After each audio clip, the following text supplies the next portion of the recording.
Do you need a Shure SM7B? Now, I'm sure everybody's asked themselves this question. Everybody knows the Shure SM7B right here is the microphone. Now, you are listening to the Shure SM7B right now, but do you really need one? And how do you know if you need one? There's loads of videos out there, but they're usually comparing very similar microphones. So, for example, Shure SM7B versus the Electro Voice RE20, for example. Or maybe the Shure MV7 or the Shure SM58, something like that. That's very similar microphones, very similar price point. But do you really need that? Do you want that? Now, I'm going to be actually testing today the Shure SM7B, which is the microphone, versus this tiny little lav mic that I picked up on Amazon for about $10 US. You might think, how the hell can these possibly compare? Well, if you haven't noticed already, I'm actually flicking between the audio. It should be on the screen, of course, which one you're actually listening to. And I'm going to show you both the clean signal, so the unprocessed, and also the post-processed signal. So you guys can get a sense of the difference. Now, you'll probably realize, of course, the SM7B sounds far better, but how much better does it really sound? And do you really need that much difference?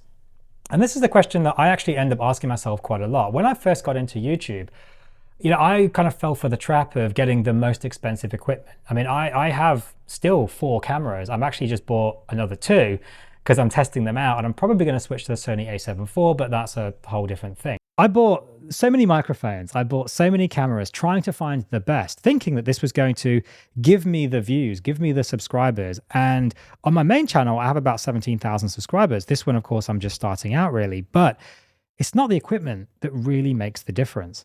So basically today I'm comparing this essentially $10 US. It was about $20 Australian at the time of filming. It's about 2 to 1 roughly. And basically I'm comparing the $10 essentially microphone versus the Shure SM7B, which I think costs around 400 US. It's about 700 Australian at the moment. Going into, of course, through the XLR cable, which is about $40 Australian, going through into the Rodecaster Duo, which I picked up for, I think, about $800 Australian at the time. I'll put the current pricing on the screen. And of course, that's, then going through into the computer and so on. So all in all, that's around 1,400 Australian dollars, maybe slightly more, 1,500 Australian dollars versus $20. And if you hear my son coughing in the background, he's a little bit unwell at the moment, but I guess that's a good test of noise rejection. The SM7B is very, very good at that. So $1,500 Australian, which is about 800 US versus $10 US. Which one sounds the best? Well, very clearly, it's the SM7B. You'd have to be pretty stupid to think that the $10 mic is going to sound better than the $800 setup, US dollars. But how much better does it really sound? And do you really need to spend that $800? Now, the reason I'm waffling slightly is so you guys can get a sense of the differences between these two microphones rather than just doing a few key phrases, which doesn't really give you that much information. And it's a good test. My son's still coughing in the background of noise rejection. My wife's downstairs making noise. For reference, I am filming in a pretty untreated space. I can't really show you. I'll show you guys some photos. I'll take them on my phone and I'll put them on the screen. I mean, I've done what I can. I literally have some let's do a selfie there. Janky setup here. I've got a piece of cardboard basically clamped to the nib wall here. I've got some moving blankets in here, and that's pretty much about it. I am basically filming, I'm going to do another selfie here, in a corridor. You guys can see it on the screen. I'm basically filming in a corridor. There is a nib wall here which goes down into a void space. I've got some sound panels behind the camera, and I've got some moving blankets on the floor. And that's pretty much about the only sound treatment I have in this space. I've tried to do setups in this space, but unfortunately it's a real struggle with actually using it as a functional space. This is basically a corridor on this side of me, a through space that my family uses. So I can't put up loads of permanent stuff. And so this is a very, very untreated space. I would have way more treatment than this. And this is where the Shure SMB kind of shines really, because as a dynamic mic, it's pretty good at picking up unwanted noise, not picking up unwanted noise, sorry. It's got pretty good off-axis rejection, very, very good in fact. And it's not a shotgun mic, which is going to just pick up absolutely every reverberation going. So the SM7B compared to any other microphone in this space, is probably going to sound much, much better. But I think you guys can probably agree this $10 microphone is actually doing a pretty damn good job. I'm flicking between the two, of course. You guys can see that on the screen. So let's just do a quick test. What we're going to do is we're going to put up the unprocessed sound now for the Shure SM7B and this $10 microphone. And then you guys can hear the unprocessed sound. So there's no processing going on. It's just what the Rodecaster Duo is doing itself on its normal settings. Because look, you're going to have some processing going on. Actually, no, I'll do it completely unprocessed on this. Let me just change this. Let's take off the processing. There we go. So the Shure SM7B, this is with absolutely no processing through the Rodecaster Duo with the gain level set at 65 dB. Now that's not the standard.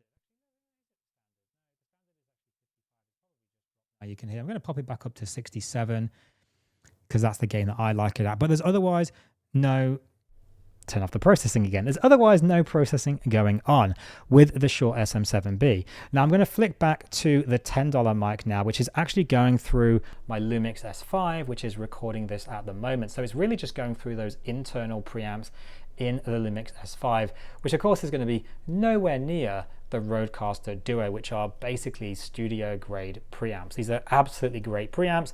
And by the way, this is not an ad for the Rodecaster Duo or the SM7B, but I'll put links in the episode description. You guys can check it out.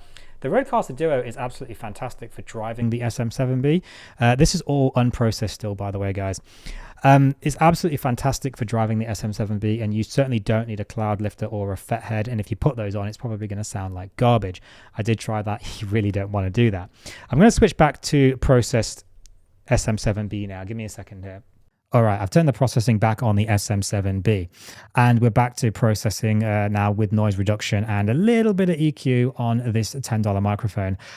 Hopefully, guys, I know I've waffled a little bit, but the point of this was to actually give you some natural kind of conversation, not just a couple of sentences, so you guys can actually get a proper listen as to what the difference really is here.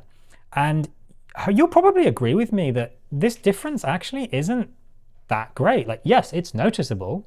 It's pretty clear that there is a difference.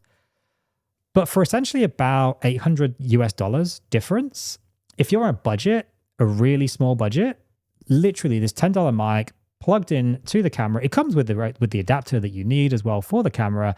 I can plug it straight into my Mac Studio as well that I have down here, though that's a bit more awkward with the filming. With some noise reduction, a little bit of EQ, you guys will probably agree, it actually sounds fairly close for basically $800 less. So if you're on a budget, and you can plug it into your phone, if it's got a 3.5 jack, or as well, you have to get an adapter. But if you're on a tight budget and you're just starting out on YouTube, this $10 mic, absolutely incredible for what it is. And I'll put a link in the episode description. You guys can pick it up off Amazon. Like I said, $10 US, it's about $20 Australian at the moment. And I think it's an absolute bargain for that price. I have also purchased a Shure MVL and a Rode Lav mic, so I'm going to be testing those out to compare those to both the SM7B and this little $10 mic. So guys, again, you can see the difference there. I've also ordered an MKH50 because, look, I'm a bit of a tech whore, basically. I like buying stuff. Don't tell my wife. And you don't tell her how much it costs. But this was my 40th birthday present. I've been after an MKH50 for a very long time because I don't like having all of this stuff like in my face, even though this is the podcaster kind of view, and I do a podcast really for my main channel. I kind of don't like it still, and especially for these tech videos, like it's kind of hard. Like I have a camera, I've got my FX30 here, which I don't even use anymore. And basically I replaced the Lumix S5 with the FX30, and now I'm using the Lumix S5 and holding the FX30, go figure. But you know, if I'm doing product reviews and things, it's kind of like, okay, I'm not banging it now, but it's kind of in the way. And this is where a lav mic or a shotgun mic is really, really good. I've also got a Sennheiser MKE 600 here, which I picked up for about 300 Australian on sale, which is what, about 175, maybe 200 US dollars roughly. And honestly, it's kind of garbage. Maybe I'm using it wrong, I don't know. But in this kind of not really very well treated room, this sounds awful. awful. I'm gonna do a separate video on that. This is not a review of every microphone I have. But let me know in the comments, guys, if you do want to see that video, the MKE600 versus the SM7B, or even versus this $10 lav mic, which honestly sounds infinitely better than the MKE600. This was such a disappointment. It truly, truly was. And I really hope the MKH50 is not a disappointment. Otherwise, I will be pretty unhappy because I've had to special order it, and it's like it's basically 2,000 Australian dollars. And I don't know if I can even send it back if it doesn't work out because it's a special order, and I'm going to be super pissed if it doesn't sound amazing. Anyway, guys, let me know in the comments what you thought of this video. If it was terrible, roast me in the comments, dislike it, downvote it to oblivion. If you like this video, hit that like button, share it, subscribe. It really does help me out to launch this new channel, which I'm doing with all my tech stuff. I am basically a tech whore, and I want to start making videos about them.